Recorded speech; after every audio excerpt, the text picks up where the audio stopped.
Hey Scotty, didn't we get something new in the mail today? Oh, okay. That was unexpected. That looks a little beat up. Let's review it. Hello everybody and welcome to another one of our videos. Today we are reviewing a special deck and we're going to do something a bit different. Thank you very much, Scotty, for this intro. So I don't know if you've seen, but on our channel we usually review the latest decks for commanders, in general just overall decks, and score them as how they come out of a precon. Now we don't usually go back in time, but I thought it'd be really nice with a couple of decks that I'll be getting for myself if we were to review them and kind of see how they stack up against the current precons in general, and just overall to see the evolution of Magic the Gathering. So I don't know how big this series is gonna be realistically. If I can, whenever I get an older deck, I'll try and review it. Of course, you've already seen probably by now all the review videos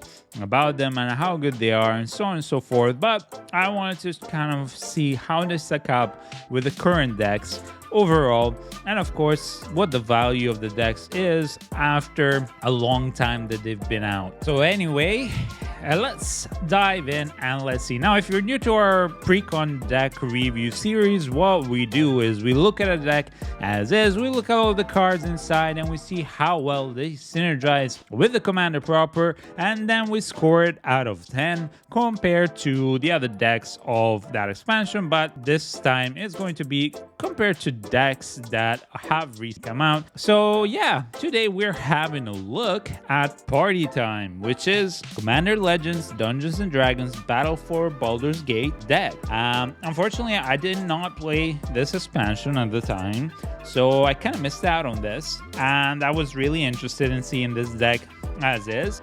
So this is Party Times, where basically, if I'm not mistaken, the theme is you try and assemble the party. So the cleric, rogue, warrior, wizard, and see how the cards synergize with that. And I thought it was really cool. Of course, one of the greatest cards that is actually currently in this precon is the Black Market Connections, which at the moment I think is around a 25 to 26 pound card. And yeah, of course, it's an amazing card, especially for tribals. But overall, in any black deck, it's a great card. And other than that, yeah, let's get cracking. This is going to be Party Time, and it's an Orzhov deck. Now, if you see why it's so disheveled and destroyed, is because I ordered it through Amazon, and Amazon I think had it delivered and shipped from the United States, and of course it didn't really get here all in one piece, but I hope that it's only the outside. Everything else looks sealed, and so we'll go from there. Of course, it is printed in the United States. So yeah, let's crack into Party Time with our commander Nalia Darneves. So yeah, I'm pretty excited for this. We've done all the Wilds of Eldraine videos that we had planned so far. We might have a few surprise videos down the line, but in the meantime, we are waiting for Doctor Who Universes Beyond decks to be released, and so we thought, why not just go back in time and see how the previous deck stacked up. So the usual cardboard counters are here with a commander. Very red, very beautiful, very striking. If you don't have any counters, they're always nice. And then you get the deck proper, which is going to be inside of this little box. So let's see. And of course, inside you get sample booster for the collector's box. And already at the time, they were doing only 10 cards that were new for the commander's set. So unfortunately, this trend has started quite a while back, and I don't think it's going to change too much. Of course, the Doctor Who Universes Beyond is getting a different treatment, but that's mainly because it's the Universes Beyond. Then you have the little anti-theft mechanism. You have a life wheel, and this one has, well, the commander on top proper. So Nalia is here. That's interesting. That's nice. And then we get the insert with the usual outline of the character, the story, and the deck, and the rules as well. So these are playing the deck and the theme, Party Time. You can pause if you need to read things. And then we have Nalia Darniz, which is going to be the story side of things. So the flavor and the lore. Very nice. Very, very nice. It smells a little bit different, this deck. I wonder where it's been kept. And then we get the collector boosted sample pack, and we get the deck proper, and it's very, very well different than the EU one. I don't know if it's just because it's a different expansion that I didn't open, but yeah, there's quite a lot of give in the pack. Okay, let's have a look at the sample pack proper and go on from there. Let's open it up. There you go. So let's see, the cards are bent and pringled, unfortunately, because it's from the United States. So what do we get here? We get Lausanne Dragon's Legacy. Nice. A Shaman. Unfortunately, it is bent. And then we get Call to the Void. Okay. Which is a sorcery. Each player secretly chooses the creatures they control and the creatures they don't control. Then those choices are revealed and destroy each creature chosen this way. And that's not bad. Yeah, it's gonna be an interesting one. So let's start, let's unpack this, and let's go from there. Now the pull tab is right here. That's good. Okie dokie. Now let's have a look at the commander and the deck proper. This is Nalia Darniz. She's a 3/3 human rogue that costs 1 generic and hordes of. And yeah, you may look at the top card of your library at any time. You may cast a cleric, rogue, warrior, and wizard spell from the top of your library. So any of those spells can always be cast, and at the beginning of combat on your turn, if you have a full party, you put a +1/+1 counter on each creature you control, and those creatures gain that touch until the end of turn. Very, very interesting. So you want to have assembled your party as quickly as possible. You need to have a cleric, a rogue, and a warrior, and a wizard. So that's 4 of the subtypes, but she's a rogue already, so that makes only 3 cards necessary to be gotten into the party. And yeah, and at the beginning of your combat on your turn, when you have the full party, you get +1/+1 counter on each creature you control, which is really, really strong. It's not just a creature, and those creatures gain death touch until the end of turn. So it's low on the ground. Very interesting interaction. I think this is going to be a fun one to overview. And then the general is actually Burako's Party Leader, which is a 2/4 legendary creature or that costs 4, and it is also a cleric, rogue, warrior, and wizard. So wow, you are really everything. You're a one-man party, so it's like the A-team all in one pork. And I guess if you have this in play, you can already do all of the synergies that you need. So funny enough, I think for the party time ability, this ability should have been, well, maybe not Nalia's, but maybe Nalia's, because the thing is, waiting to have everything in the party all at once, I mean, this is pretty OP for that. And then whenever it attacks, the defending player loses X life, and you create X treasure tokens, where X is the number of creatures in your party, and you can choose a background where you can have a background as a second commander. So it's not for all the creatures that attack any player, so you have to attack him, and then whatever player you attack, this applies, if I'm reading that correctly. That's pretty interesting, as this is more of a ramp kind of thing. This allows you to, well, quickly get the party going and also to ramp you. And that's going to be interesting to see if they have a lot of expensive creature cards or cards in general in the deck. Then we have Folk Hero, which is a legendary enchantment background that costs 2, and it's white. Commander creatures you own have. Whenever you cast a spell that shares a creature type with this creature, you draw a card, and that ability triggers only once each turn. So this, yes, this is a draw engine for the party. Very, very nice. Of course, the commander, it's only a rogue, so therefore, unless you have a lot of changing creatures, then you will be hard pressed to use this with Nalia. But with Burakos, for sure, you're going to be able to trigger that a lot more often. Then we have the classic arcane signet, the classic command tower, and then we see Aven Mind Sensor. So this is a 2/1 flash, and by the way, the tokens are at the back. So before I do that, sorry, I'm gonna go and look at the thick tokens what we have here. So we see Nalia's thick commander display. We see the on your turn token and a reminder. And then we have a token that says the initiative. Whenever one or more creatures the player controls deals combat damage to you, that player takes the initiative. Okay. And whenever you take the initiative at the beginning of your upkeep, you get to venture into the Undercity, which is a dungeon that's on the back. And you can't enter this dungeon unless you venture into the Undercity, and then you have a secret entrance, which is the first level, and then you decide in which way you're gonna go down. And the first level is search your library for a basic land card, reveal it, put it into your hand, then shuffle. That's very, very useful. Then you either go for Forge, which is put 2+1/+1 counters on a target creature, or Lostwell, which is scry 2. Okay, so depending on the very situation, I like this so far. Then you get Trap, target player loses 5 life, or Arena, go target creature, or Stash, which is create a treasure token. Already very, very useful. Of course, if you're wanting to go treasure token, depending, you have a dragon, for example, in your hand, then what you'll need to do is go the scry route. And the gold is really nice to be able to have it just in case your opposing player has already played something amazing.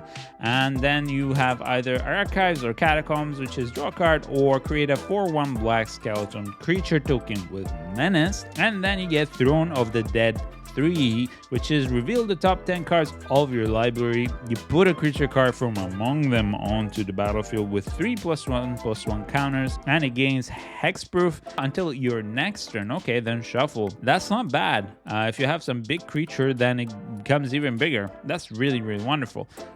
So that's one. And then we have a Shapeshifter, which is what I thought, the changelings type. Then Slew, another Shapeshifter, and another Shapeshifter, just different types of power and toughness. Shapeshifter and Shapeshifter. Then we get a Core Warrior, which is a warrior, of course. Another Shapeshifter, Core Warrior, Angel Warrior, Core Warrior, Wizard, yay, Core Warrior, and Treasure, Warrior, and Inkling. Okay, that's interesting. So yeah, premise, I did not have a look at the deck at all. I forgot to say this at the beginning. I usually don't have a look at the list beforehand. I just review them as we go in. Let's go back to the main meat and potato of this deck. It's even Mind Sensor as the first card. It's a 2/1 bird wizard. It costs 3 and it has flying and flash. And if an opponent will search a library, that player searches the top 4 cards of the library instead. So this is limiting your opponent's abilities of doing things. Yeah, it's an interesting one. I'll give it that. I don't know how important this is because, of course, even the synergy is going to be with the party, and this is a wizard, but maybe this is not the top priority as a creature. Let's see how the deck shapes up, but maybe this would be a cut, for example. Then we get Crib Swap, which is a great instant. It's a tribal instant. Shapeshifter, you cast it for 3. Changing this card is every creature type. You exile target creature. Its controller creates a 1/1 colorless Shapeshifter creature token with Changeling. So this is kind of like the Stroke of Mana that's been recently released. It's an instant and tribal.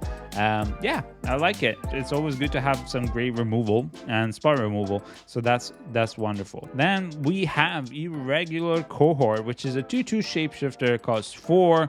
It's a Changeling. This card is every creature type, of course, and when it enters the battlefield, you create a 2/2 colorless Shapeshifter creature token with Changeling. Therefore, yeah, enabling that synergy for the commander. Very, very interesting. So far, we have some ways to enable the commander's ability of the party, for sure. Let's see what we do with that. Then we get Mage's Attendant, which is a rogue. It's a 3/2 cat as well, and it costs 3. And when it enters the battlefield, you create a blue wizard creature token with 1 generic. Sacrifice this creature, counter target non-creature spell unless its control pays 1 generic. Very good because it allows you to fill up the party again very quickly. Mother of Runes, this is a classic and a great one. It is a cleric on top of that, and it's a 1/1 that costs 1, and you tap target creature you control gains protection for a call of your choice until the end of turn, which is really good as a protective kind of thing, but also as an offensive. If you need to hit an opponent in the face because you have maybe enchantments or abilities that ask you that, then it's really good. Then we get Priest of Ancient Lore, 2/1 Dwarf Cleric. It costs 3. When it enters the battlefield, you gain 1 life and draw a card. Okay, kind of meh, basic. I understand that you need to fill the party roles, but so far they're very scattered. Let's see, Rumor Gatherer. This is an elf wizard. This is a 2/1 that costs 3, has alliance. Whenever another creature enters the battlefield under your control, you get to scry 1, and if this is the second time this ability has resolved this turn, you draw a card instead. Very good actually for the draw engine. Of course, there are better draw engines, but still very, very good, and I prefer this one over, like, for example, the Priest of Ancient Lore. Then we get Valiant Changeling. So this is a 3/3 shapeshifter, costs 7, super expensive. This spell costs 1 less to cast for each creature type among creatures you control, and this effect can't reduce the amount of mana the spell costs by more than 5, and it has double strike and changeling. Okay, so that's not bad because I mean, yeah, you can cast it much quicker. It does have double strike. Again, I get it that the main idea behind a party is, you have a ragtag team of very different personalities and abilities and skills and tool sets, but I would love to have seen a little bit more so far, narrowing into okay, what do we do with all of this changeling? Because yeah, the commander is great, it's really, really good, and tribal is the name of the game, I believe, because of the way that not only that it plays, but tribal in the way that you want to have a lot of small creatures that get powered up by that second ability. I think this is kind of meh. It's a bit expensive if you get it in your first hand, and a 3/3 double striker, yeah, it effectively deals 6 damage, but there might be better ones. Now we get Changeling Outcast. It's a 1/1 shapeshifter that costs 1 black, has changeling, and can't block or be blocked. Not bad to be able to hit in the face somebody. It's interesting. Then we get Corpse Augur. Also, I would like to point out before I move in, it's strange. I don't know if the American decks are different because I've never really opened any Commander American decks before, but it's strange that you start from the commons and uncommons and the old cards, and then move backwards. So it tends to be that I'm used to the other way around, and because the stronger cards are at the forefront, it tends to give you a better theme. Because the common and uncommons tend to just be there as okay, you need to do some extra things, okay, you need to have a little bit more synergy with the stronger cards. So that's why I'm not being overly critical with them. So Corpse Augur is a 4/2 zombie wizard. It costs 4. When it dies, you draw X cards, you lose X life, where X is the number of creature cards in target player's graveyard. Yeah, if it had been creature card types, it would have been more fun, but yeah, I understand, and it's not that bad. You get to draw some more cards. Malkir Blood Priest is a 2/1 vampire cleric. Okay, costs 2, and when it enters the battlefield, each opponent loses X life, and you gain X life, where X is the number of creatures in your party. Love this one. Much more synergy with the whole theme. Definitely something really good as a common. Then we get Thwart the Grave. It costs 6. It's a sorcery. This spell costs 1 generic less to cast for each creature in your party, effectively making it cost down to 2, and return target creature card and up to 1 target cleric, rogue, warrior, or wizard creature card from graveyard to the battlefield. So this is a reanimate that synergizes with the main theme of the deck. Very nice. I like this one a lot, so definitely a plus on my side. Then we get Zulport Cutthroat, which is a classic. It's a 1/1 and it's a sack enhancer, so it costs 2, and whenever another creature that you control dies, or himself as well, each opponent loses a life, you gain a life, and the fact that it's each opponent, it's really good. So there might be some sack ability outlets in this because black does have a lot of this, and it is a human rogue as well, so I would definitely keep that. Then we get the Spark. Great spot removal. It's an instant. You cast it for Hordes up and you exile target permanent with mana value 4 or greater, effectively being a spot removal for extremely problematic creatures or big bad permanents. Then we get Hordes of Signet.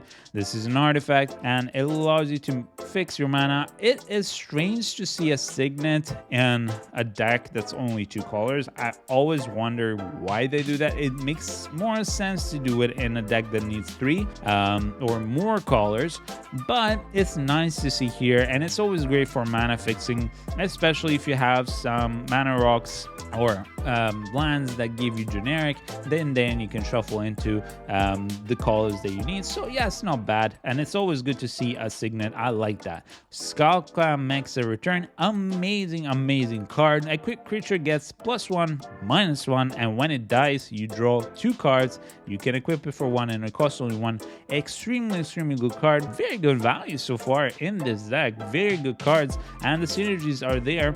I've seen some reanimate as well, and black can go down the route of reanimate. Then we get the Soul Ring, the Talisman of Hierarchy. Wonderful to see that.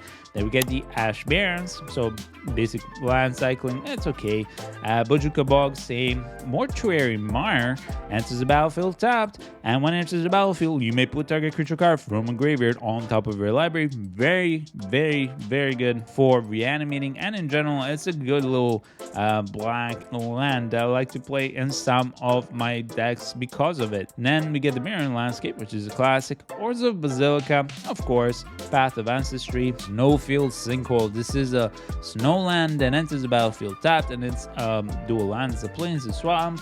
It's interesting to have seen this one. Then we get the Deep Gnome Terramancer, is a 2/2 gnome wizard that costs 2, has flash. Mold Earth is the other ability. Whenever 1 or more lands enter battlefield under an opponent's control without being played, you may search your library for a plains card, put it onto the battlefield, tap, then shuffle. Do this only once each turn. Okay, well, and this is weird. I don't know if this is countering like some of the effects that were released on the other decks of the expansion as is, but as I said, I'm going to review this as a current idea. So this is kind of meh, because without being played lands, there's not that many times that you can do this. There are a lot of combo decks that do play around that, but having this card here, it could be okay. It could also just be a 2/2 for 2 flash that just fills the role, and it could be better to be played. Then we get the Harper Recruiter. It's a 3/1 human warrior that costs 3, has flying. Whenever it attacks, you look at the top 4 cards of your library. You may reveal Cleric, Rogue, Warrior, and or Wizard card from among them and put those cards in your hand. Put the rest at the bottom of your library random order. Very good, because it allows you to just get to that party closer, because it, maybe you just need a wizard, and that allows you to filter through and get the one that you need, and it is synergistic with the deck, so I really like it. Then we get Seasoned Dungeoneer, which is a 3/4 human warrior that costs 4. When it enters the battlefield, you take the initiative. Whenever you attack, target attacking cleric, rogue, warrior, wizard gains protection from creatures until the end of turn, and it can be himself as well, because it's any attacking, and then until the end of turn, and then it explores. That's really nice. So you reveal the top card of your library, you put that card into your hand if it's a land. Otherwise, you put a +1/+1 counter on that creature, then put a card back or put it into your graveyard. Yeah, definitely something that will keep very good. Then we get Stick Together. Now this costs 5. It's a sorcery. Each player chooses a party from among creatures they control, then sacrifices the rest. Yeah, I like this one. I don't know that there's gonna be a lot of players on the opposite side that have a party. So to choose a party, you choose up to 1 each of Cleric, Rogue, Warrior, Wizard. So yeah, this is a very nice, flavorful removal that works really well for this deck.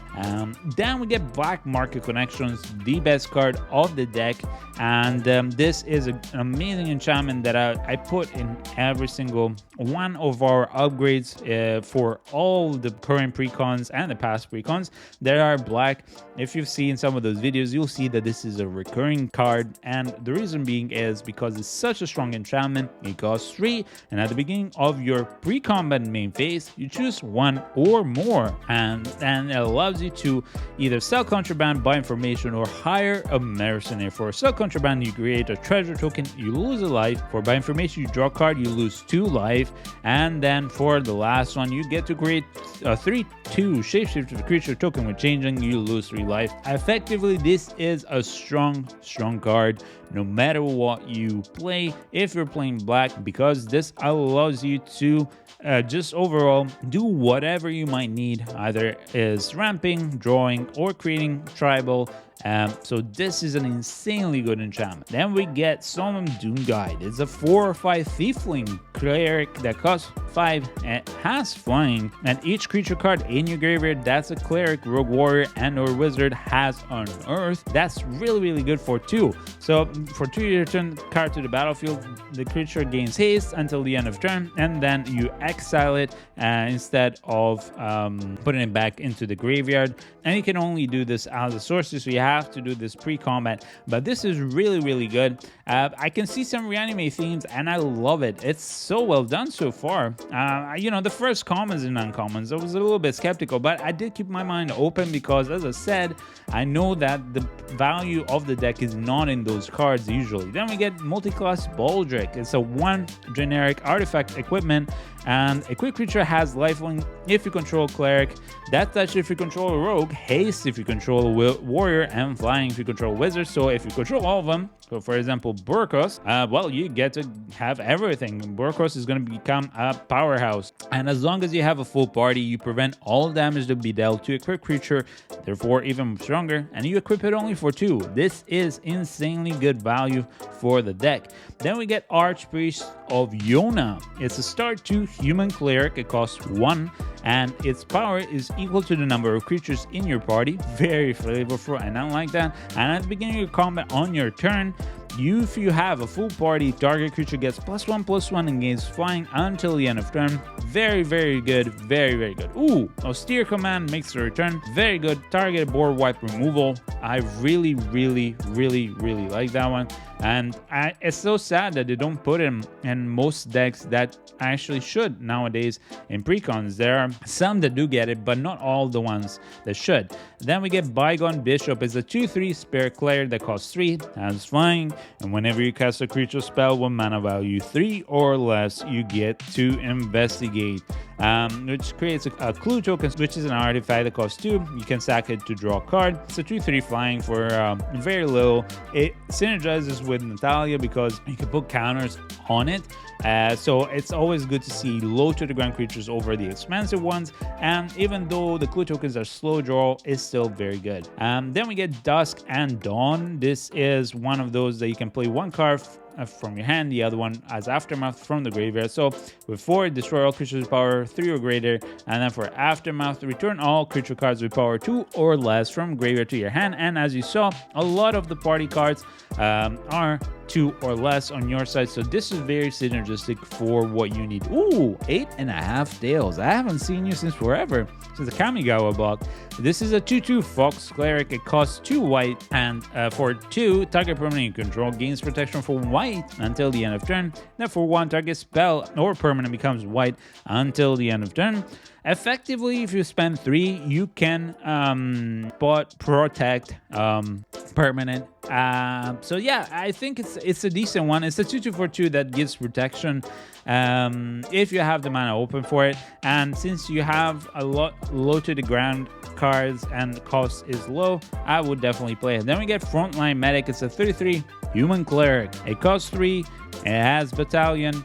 Whenever Frontline Medic and at least 2 other creatures attack, creatures you control gain indestructible until the end of turn. And then you sacrifice it to counterattack a spell with mana value X in its mana cost, unless its controller pays 3.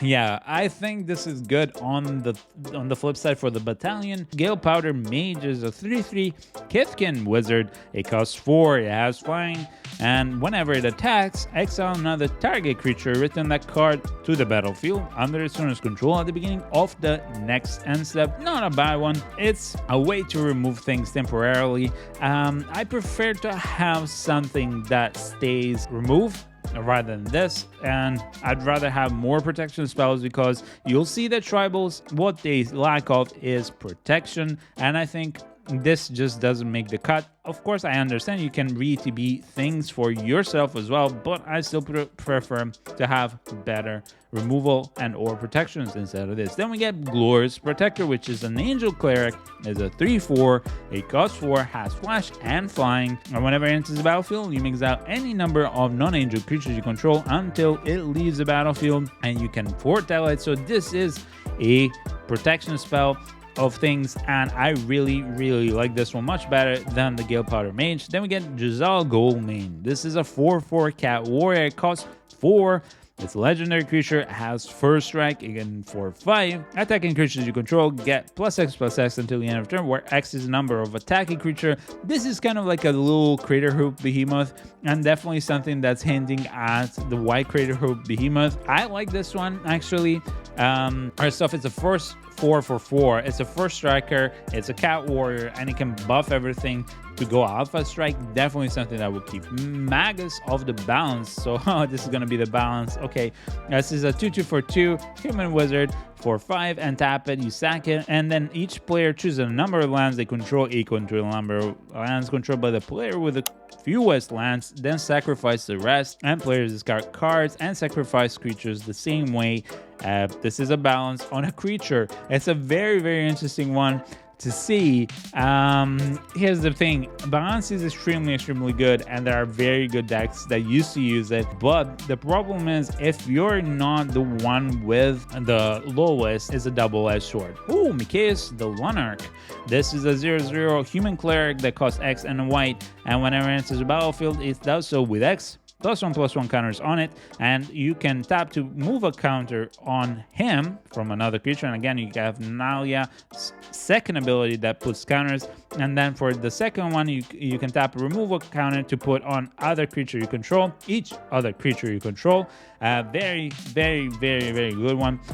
Effectively making +1/+1 counter from one creature into a +1/+1 counter on each other creature. Yes, it takes 2 turns, and maybe you can untap him with other ways, but very good in this kind of deck. Mirror Entity, this is a 1/1 shapeshifter, costs 3, changeling, and for X, until the end of turn, creatures you control have base power and toughness XX and gain all other creature types. Very good in this deck. Then we get Order of White Clay. So this is a 1/4 that costs 3, and for 3, and untap it, return target creature card from mana value 3 or less from graveyard to the battlefield. There are better reanimate spells.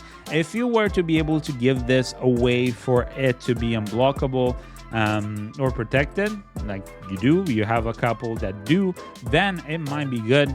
Otherwise, it's kind of a double-edged sword to be able to do this on the untap. I wish it was on the tap, but it's not a bad spell, and it does synergize somewhat. Then we get Selfless Spirit. This is a 2/1 spirit cleric, and it costs 2. It has flying, and you can sack it to give creatures you control indestructible until the end of turn. So this is very good. This is where I was hinting at. You need some ways to make your board protected from clean effects. So this is a very good card. Then we get Sevin's Reclamation.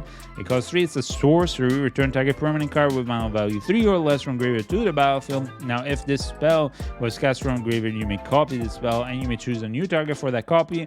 It's a good one, but I'd rather go more in the reanimate side. There are some enchantments and things that might go in there that are important, but as you can see so far, we have very few, like 6 artifacts, 2 enchantments, and the rest are all creatures. So I'd rather go more the reanimate side for this kind of spell. And next up, we have the Solemn Recruit. This is a dwarf warrior. It's a 2/2 that costs 3.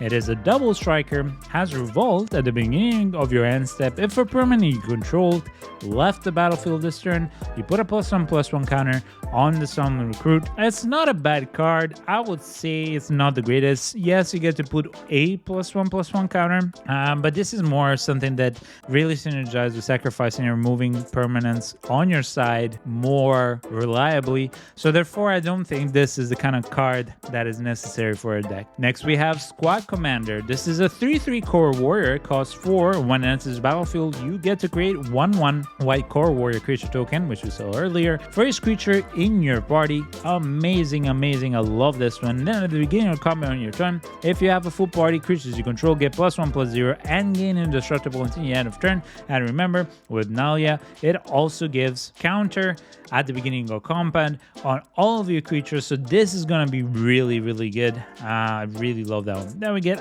yet again another unbreakable formation. This is a constant in a lot of white decks, especially the weenie decks or the decks that are tribal. And this is a 3-cost instant. Creatures you control gain indestructible until the end of turn. So this is the protection spells that I was referencing earlier. You definitely want quite a few of these ones, and they're very necessary for our well, just overall ability to do things. So yeah, absolutely necessary. And then as an addendum, if you cast a spell during your main phase, you put a +1/+1 counter on each of those creatures and they gain vigilance until the end of turn. Putting +1/+1 counters, you have a couple of cards that really care about the counters. So absolutely great card. Then you get Blowsoak Champion. This is a 2/1 human warrior. It costs 1. It cannot block, and it has raid. For 2, you can return him from the graveyard to the battlefield and activate it only if you've attacked this turn. This can go on the aspect of returning cards over and over. So if you have a sack outlet or stuff like that on your side, or if you reanimate, this is a good way to do it. It's okay. It's not the greatest of cards that I would say realistically you need on this, especially because it can't block, so you can't trade it up, and it's just more of a piece that if you need something that keeps coming back, this is it basically, but otherwise not a necessary card. Then we get the Butcher Malkir, which is a 5/4 vampire warrior that costs 7, so it's fairly expensive. It has flying, and when it or another creature you control dies, each opponent sacrifices a creature. Yeah, that's not bad. It's a great pack, basically. Yeah, I mean, there are better enchantments to do this, for sure. Yeah, I don't think this is a necessity, but it's good to have it on the aspect of having the party synergy, because in the end, if anybody dies, you at least have your opponents be a little bit more targeted in and edited in the battlefield. But at the same time, I don't know if I would keep this. If you have better ways to do the same effect, just use those. I don't think the synergy is worth it. But then again, you have to be extremely careful in the amount of warriors and or specific cards with a specific role that you cut for keeping this deck in place. Then we have Calculating Lich, which is a 5/5 zombie wizard, cost 6, has balance, and whenever a creature attacks one of your opponents, that player loses a life. Yeah, okay, so if it's between these two, which are both very expensive, I don't know. This is more like I would keep this more with the current build of the deck, mainly because this is more a go wide strategy. So yeah, if you have a lot of tokens and a lot of way to generate those tokens and then swing, which we've only seen a couple so far, then definitely keep this, but otherwise go for the other one if you must. Then we get the Direfleet Ravagers, a 4/4 orc pirate wizard that costs 5, has Menace and Death Touch, and when it enters the battlefield, each player loses a third of their life, rounded up. Each player, not really worth it. It's too much of a gamble for your side as well. And since, for example, your black market connections and black cards in general make you lose life to be able to do things, this is not something that I necessarily would keep. And then we have Gaunty, Lord of Luxury. This is a 2/3 Aetherborn Rogue, and it costs 4. It's a legendary creature, and it has Death Touch. And when it enters the battlefield, you look at the top 4 cards of target opponent's library, exile one of them face down, put the rest of the bottom of the library in a random order and cast that card for as long as it remains exiled, and you may spend mana of any color to cast a spell. It's okay. I get what they're trying to do here. I think in the grand synergy of things, I would rather have creatures that do a bit more than just play the top card of my opponent's deck. Funny enough, the calculating lich is more useful than this in this kind of deck. So yeah, I don't know that I would keep this one. Then we get the Grim Aspects, of course. Mesa Return is a 3/2 wizard. It costs 3 and has morph, so you can morph it for 1 and play it as a 2/2 creature morphling, and then for 3 you can flip it and it becomes Grim Haruspex. And whenever another non-token creature you control dies, you draw cards. So this is a great draw engine, but again, it's more for if you have a lot of creatures in play. But it's good to give you extra draw engines, because black doesn't have a lot of like nice draw engines. You always have to do something to get them, either by paying life or by sacrificing creatures. Then we get the Grim Hireling. This is a 3/2 Thiefling Rogue, cost 4. Whenever one or more creatures you control deal combat damage to a player, create 2 treasure tokens. I already love this one. Then for 1 black, you sacrifice X treasures. Target creature gets -X/-X until the end of turn, and you can only activate it as a sorcery. Very, very, very, very good card. Absolutely keep in the party deck. And we get Mardu Strike Leader. It's a 3/2 human warrior that costs 3.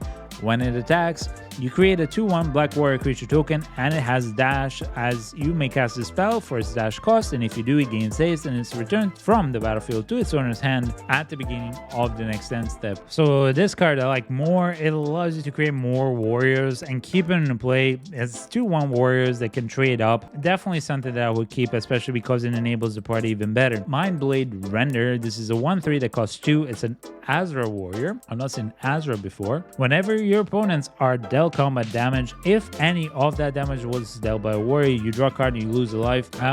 Yeah, if any of that damage. So you basically get to do this once per turn. Not bad. I like this one, and it synergizes with the party abilities. Then we get the Nighthawk Scavenger. This is a classic. It's a rogue vampire, costs 3. Its power is 1+ star, and its toughness is 3. Has flying, death flush, and lifelink.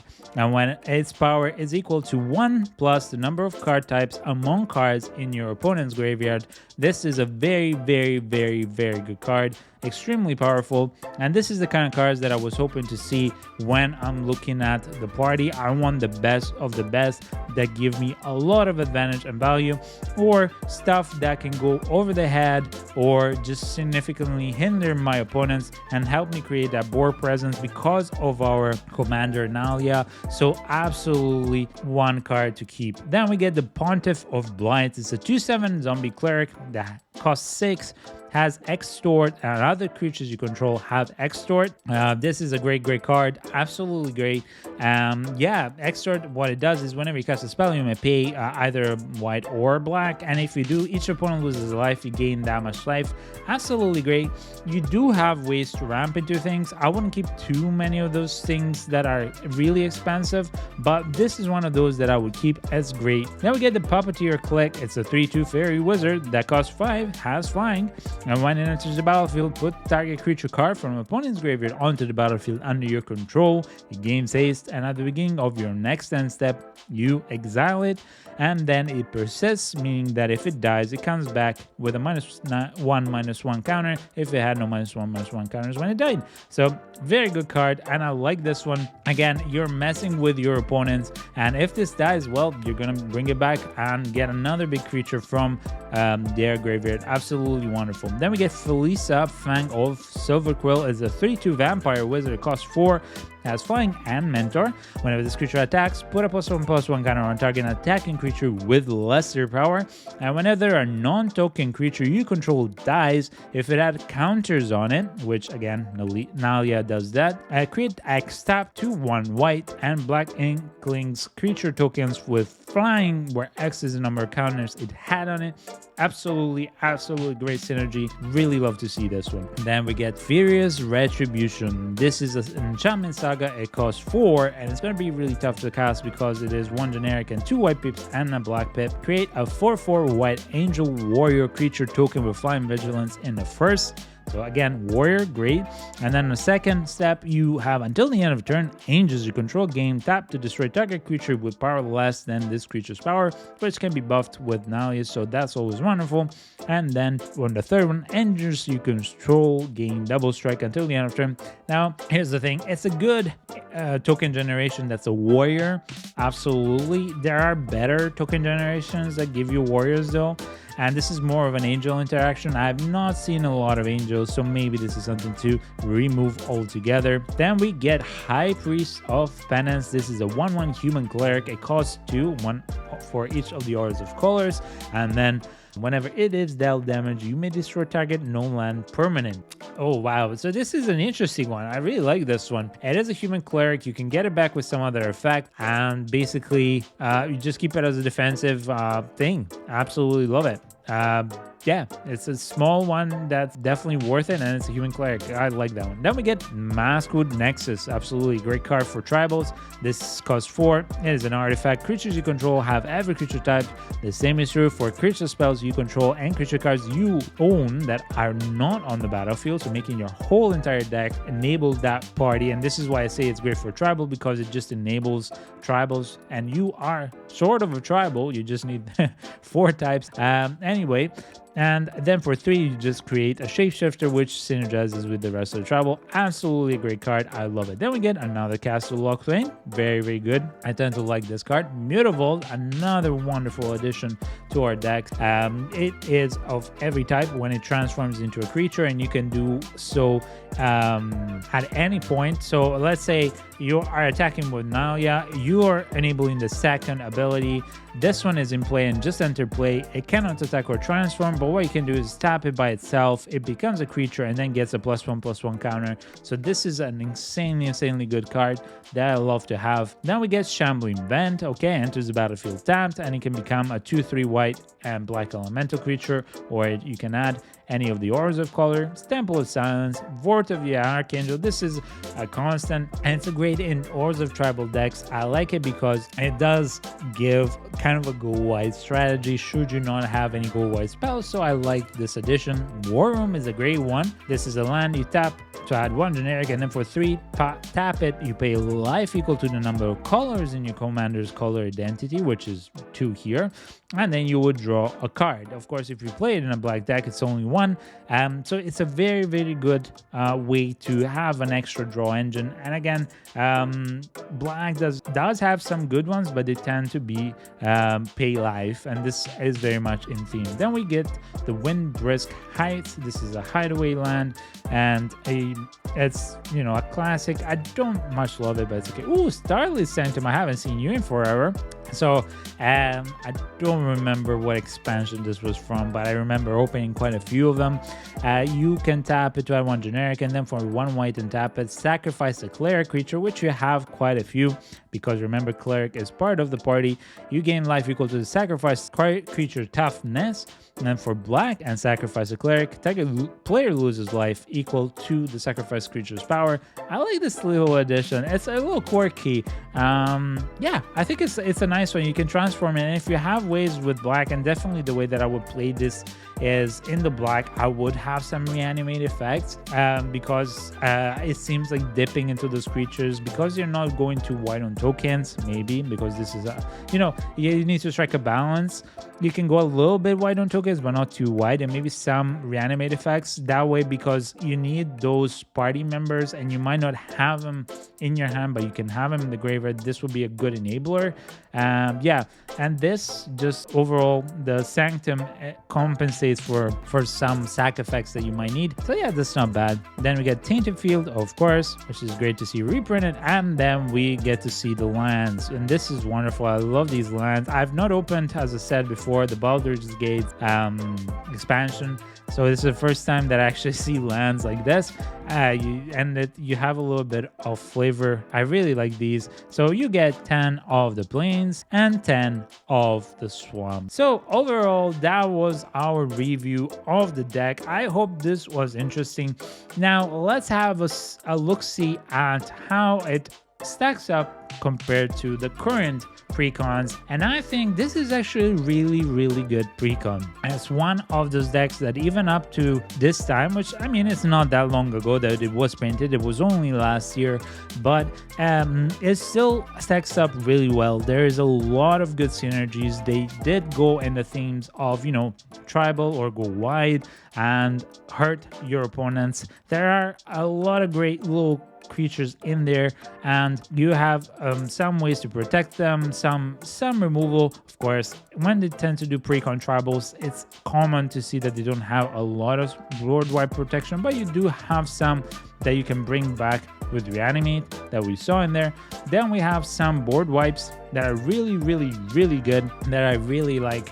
And then some really good artifacts that synergize with, well, overall the theme of the game. And yeah, otherwise you have some good mana fixer, which is always nice to see. The enchantment slot, you have some really amazing ones. Like these two are really great, especially black market connections. I love that. Yeah, was there not to like? I think this is a great little deck. It is definitely up there. It will require some finicking, and I think that the only takeaway from this, from the quality of it, is the fact that you do require to have 4 different classes, you know, types, and to generate that ability. And so I think you need to edit the deck a little bit more than you would need.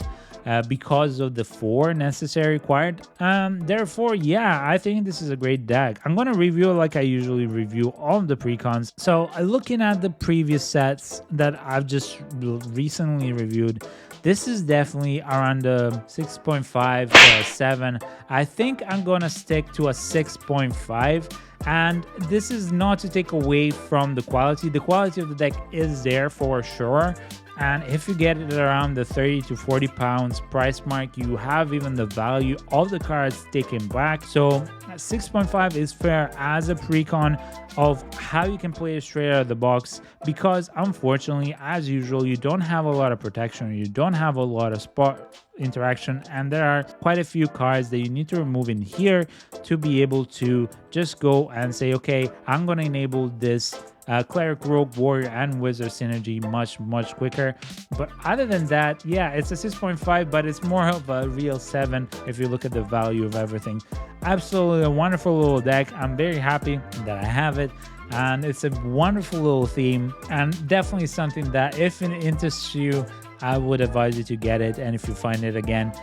So that's it for our review. I hope you've enjoyed this. We will not be doing a how to upgrade series on this, like our usual precon reviews, mainly because this is a very old deck. Well, 1 year old now is very old compared to how many expansions and how many decks have gone through in between, but it's an older deck unless you guys request for it quite significantly in the comments below. And do remember that if you write in the comments below, we read and reply to every single one of them. So if you really want it and there's quite a clamor for it, then I can go ahead and make an upgrade for this as the commander of Nalia, or if you prefer Burkos, just write it in the comments and I can see whatever one you prefer. It was really good. If you've enjoyed our videos, make sure to stick around to the channel, make sure to like, give that thumbs up, and subscribe to the channel, as it does help small channels like ours a lot. You have no idea. And other than that, we thank you very much, Scotty and I, and we hope to see you in the next one. And until then, we wish you a lovely day, a blessed day. Be good, be kind, and we'll see you in the next one.